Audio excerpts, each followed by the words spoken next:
Olá, tudo bem com você? Que bom estarmos juntos para darmos sequência ao nosso estudo de A Gênese. Eu sou o professor Wagner Klein, sou professor de Física, terapeuta holístico e você está no canal Sob Nova Visão.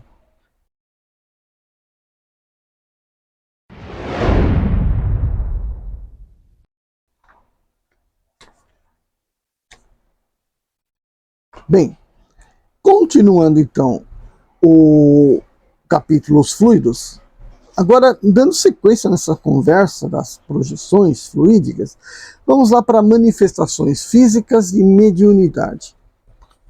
Isso provavelmente vai explicar melhor o que eu tentei explicar no anterior.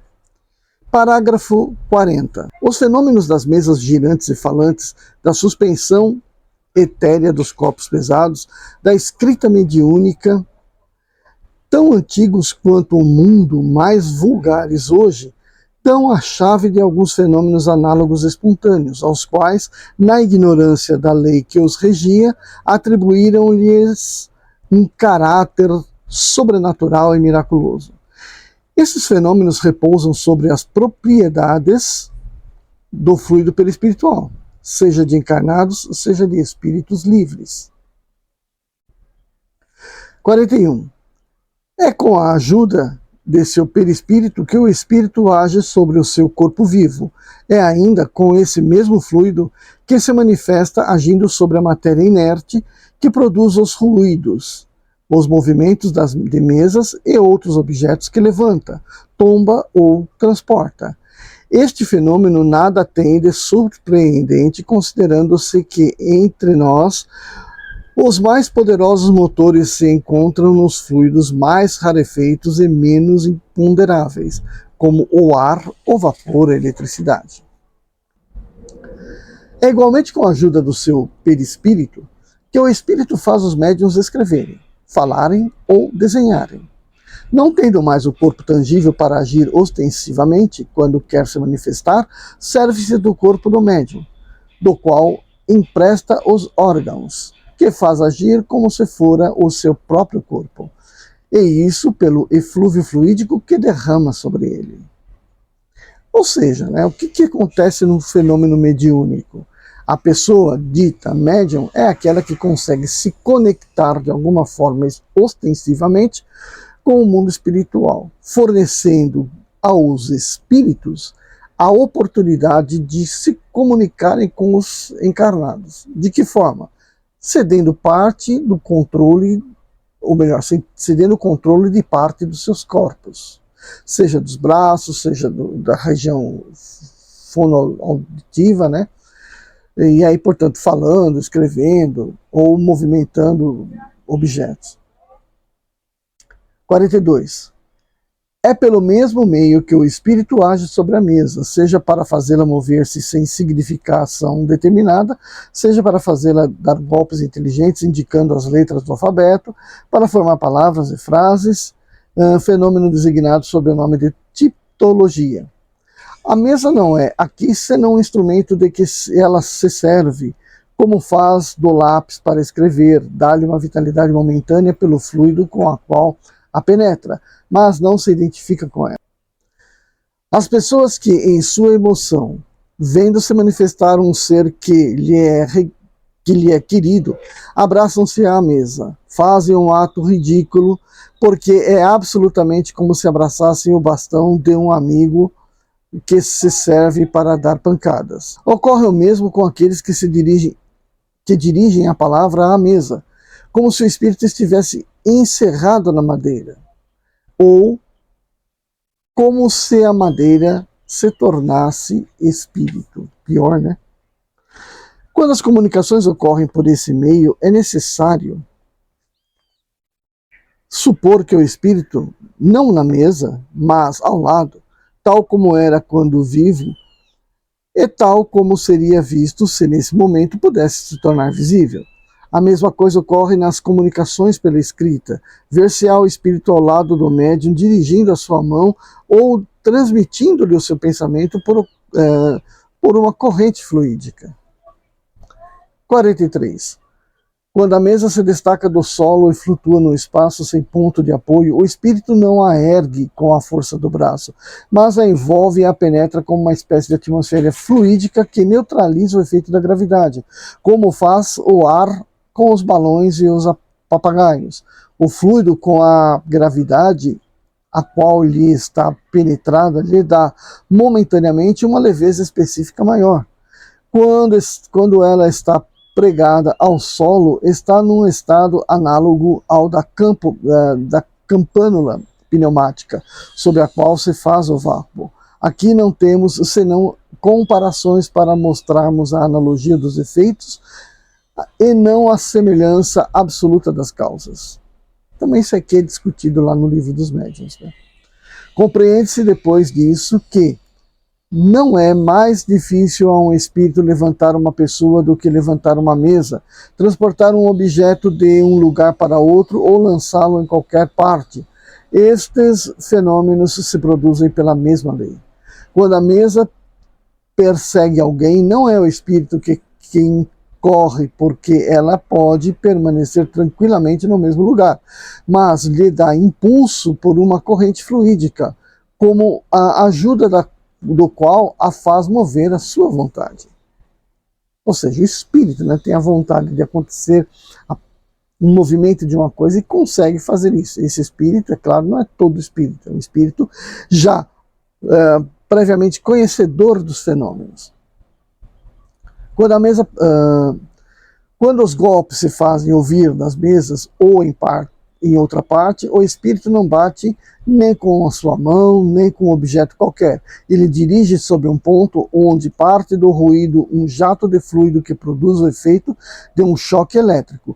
Ele modifica o ruído como se podem modificar os sons produzidos pelo ar. 44.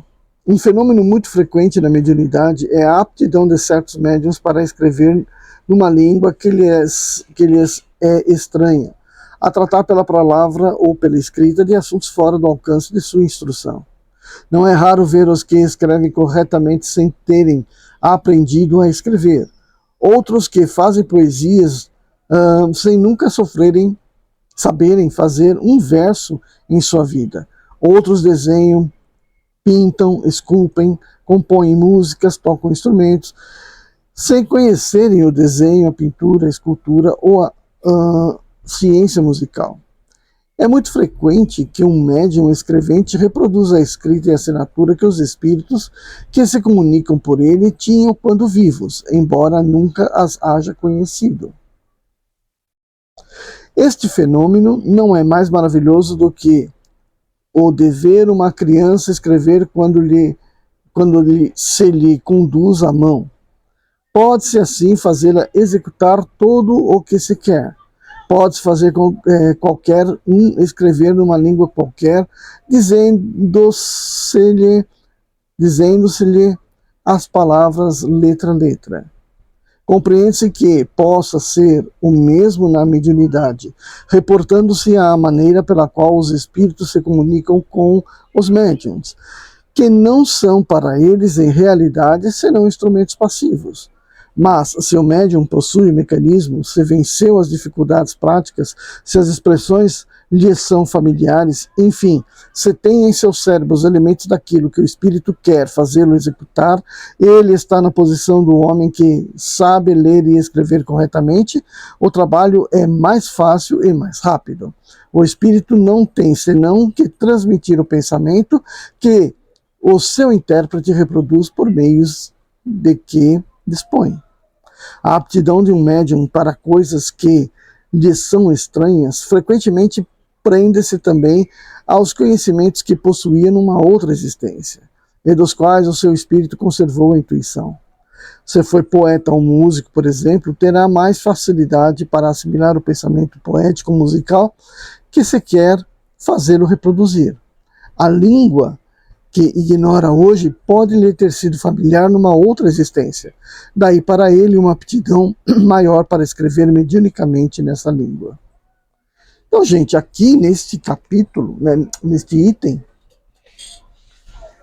falou-se de quase quase a complexidade toda do livro dos médiuns, né? Então, para você se aprofundar legal nesse capítulo, se você ainda não assistiu a playlist O Livro dos Médiuns, eu recomendo que você a assista, tá?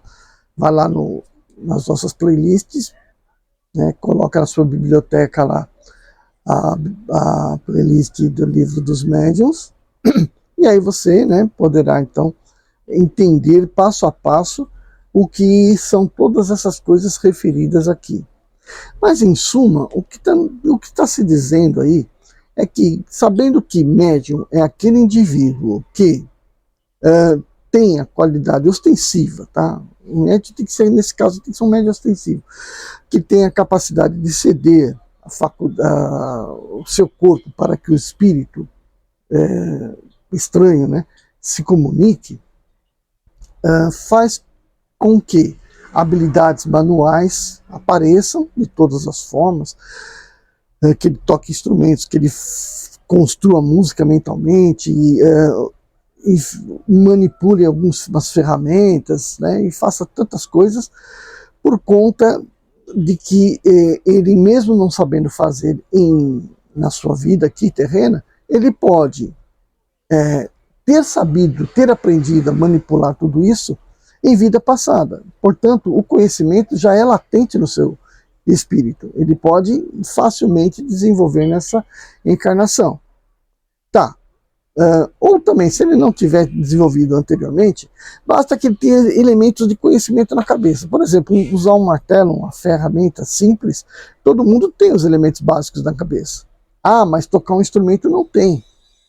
Tá? Mas se o instrumento requer apenas toques de dedos, então não tem muita dificuldade.